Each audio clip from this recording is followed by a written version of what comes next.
We'll have Mark Sanchez stop by today. Matt Hasselbeck 1 hour from now, where Colin was right, where Colin was wrong. There's a lot of both.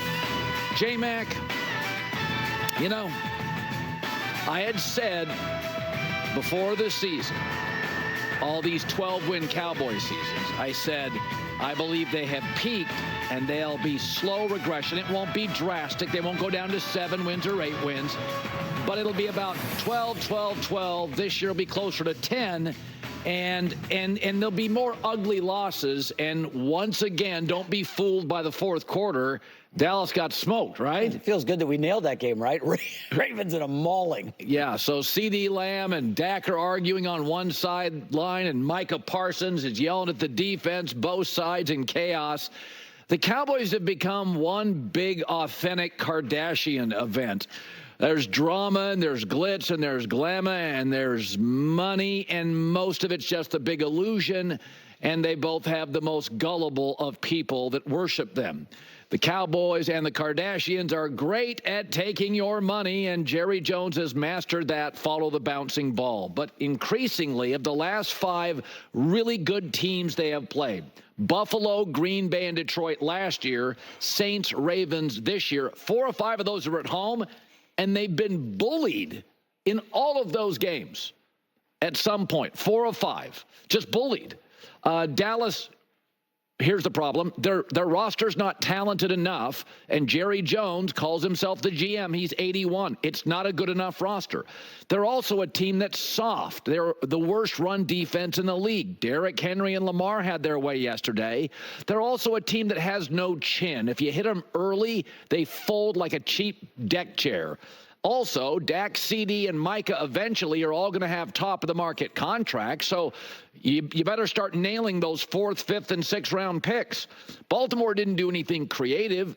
They just ran the ball like the Saints did, over and over and over, often not around, but right at Dallas. So they're getting really expensive. The roster isn't very good. And Dallas has trailed by 20 or more in 3 of their last 4 games. But hey, Dak leads the league in passing yards, which is just so perfectly fitting because Jerry Jones can mention that and justify paying him top of the league. Congratulations. But if you go back to this is about culture and soul.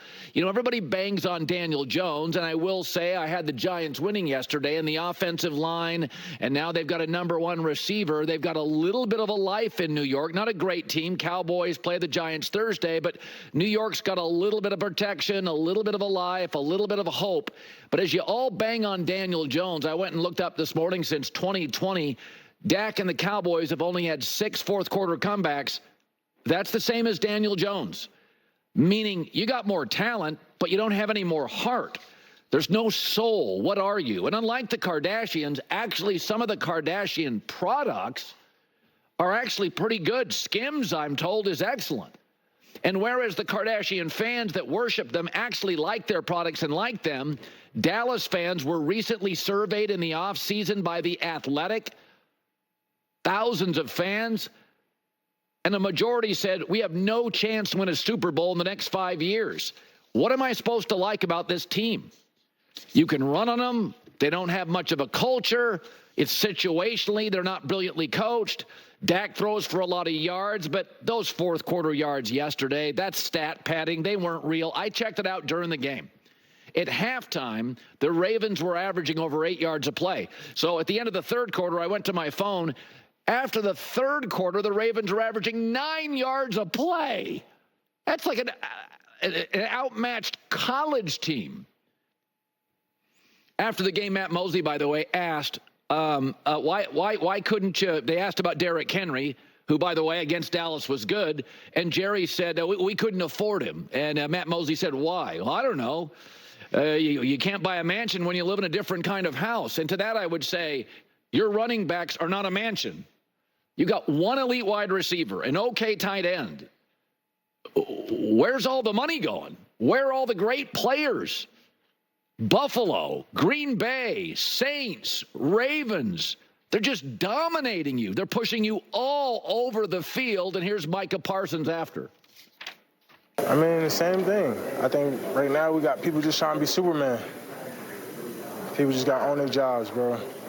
We don't need everyone to be Superman. We don't need no Supermans at all.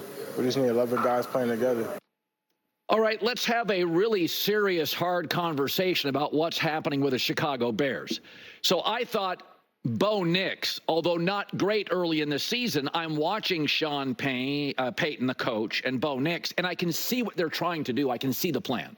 And not every business is a rocket ship. Some businesses take a while. Some teams take a while.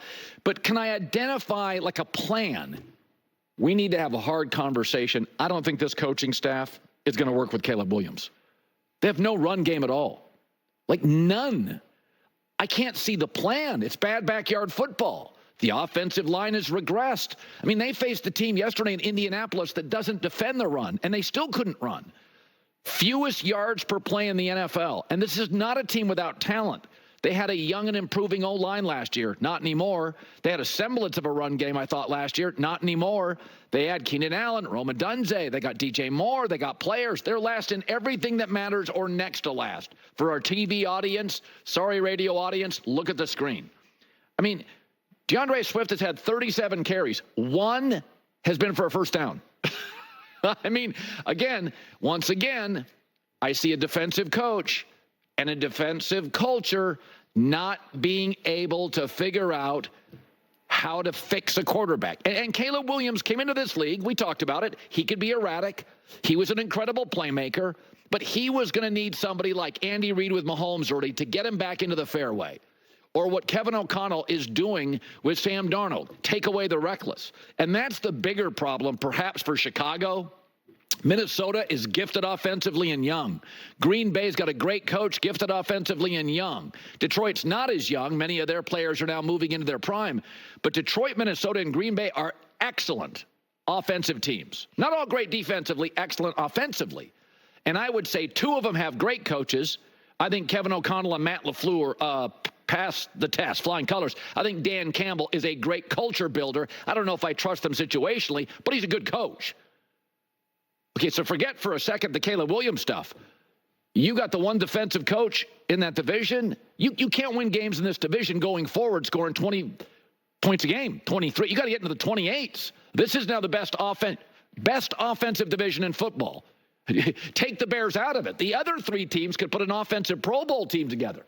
Minnesota, Detroit, and Green Bay, and their best players are mostly young and getting better.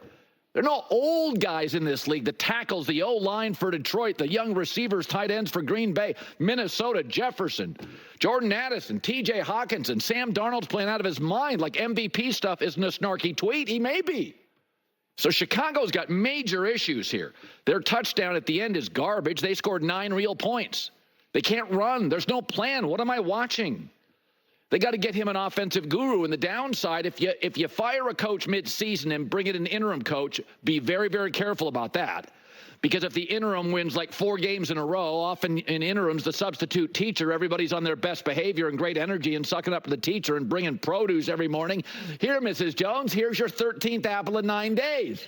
And then the interim coach isn't really a head coach. It was all about energy and him trying to impress the new person in the room, and you're stuck with an interim coach for 4 years. So you may have to just stick with Eberflus. But this isn't working. They bring in a new OC. The O-line's, I thought it was promising. It's awful. The run game's got DeAndre Swift. I mean, the Colts team, by the way, the Colts team had a quarterback that completed 50% of his throws, no touchdowns, 2 picks, can't hit a swing pass to save his life. They didn't have DeForest Buckner, and they won. And they controlled large chunks of the game. Like, this isn't working. And I'm not unrealistic. I watched Denver, and I'm like, oh, I see the plan. Jaden Daniels, oh, I see kind of what they're doing here. I'm giving guys patience. But I don't even know what I'm looking at. Here's Caleb after. I threw it 52 times. Jeez. I do whatever team needs. You know what I mean? And so if it's 50 times, it's 50 times. I can't have the 2 turnovers with those 50 attempts. If it comes down to being 50 attempts and us slinging the ball around, if it comes down to being, 10 attempts, it's whatever team needs to get the win. We'll keep slinging it. We'll keep working on run game. We'll keep getting better definitely as an offense. We're going to get this thing going here soon. Oh, by the way, one of the best quarterbacks and best coaches on the planet, Sean McVay, Matt Stafford, next up. And before you think, ooh, that's bad scheduling. No, you just got the team you should have beaten. You just got Anthony Richardson on the team that can't defend.